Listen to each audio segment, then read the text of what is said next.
ایک دفعہ کی بات ہے، ایک بہت ہی خوبصورت گاؤں تھا۔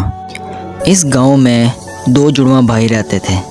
ان دونوں کی شکل ایک دوسرے سے ملتی تھی۔ یہ دونوں بہت زیادہ محنتی تھے اور ان دونوں میں بہت زیادہ اتفاق تھا۔ یہ دونوں بھائی ایک ہی گھر میں رہتے تھے۔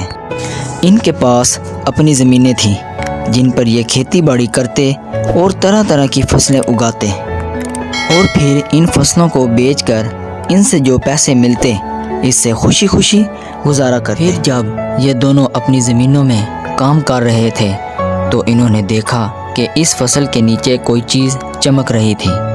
یہ دونوں اس چمکتی ہوئی چیز کے پاس گئے۔ جب یہ یہاں پر پہنچے تو انہوں نے دیکھا کہ یہ تو خزانہ ہے، تو اسے دیکھ کر یہ دونوں بہت زیادہ خوش ہوئے۔ اس کے بعد یہ اس خزانے کو گاؤں کے قریب ایک جگہ پر لے گئے۔ پھر تھوڑی ہی دیر میں ان دونوں کے دل میں لالچ آ گیا۔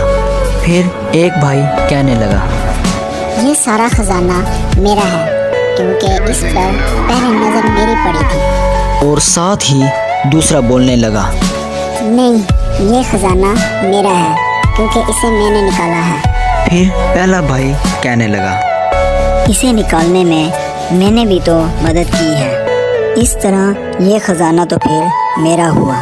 اس خزانے کے پیچھے یہ دونوں بھائی لڑنے جھگڑنے لگتے ہیں۔ تھوڑی ہی دیر میں یہ دونوں ایک دوسرے کو مار دیتے ہیں اور اس طرح یہ خزانہ وہیں کا وہیں پڑا رہ جاتا ہے۔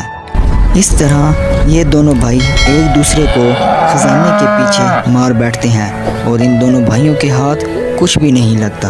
اس سے ہمیں یہ سبق ملتا ہے کہ ہم لڑائی سے بچیں اور اتفاق سے رہیں، اور اگر ہمارے پاس کوئی چیز ہے تو اسے مل بانٹ کر استعمال کریں۔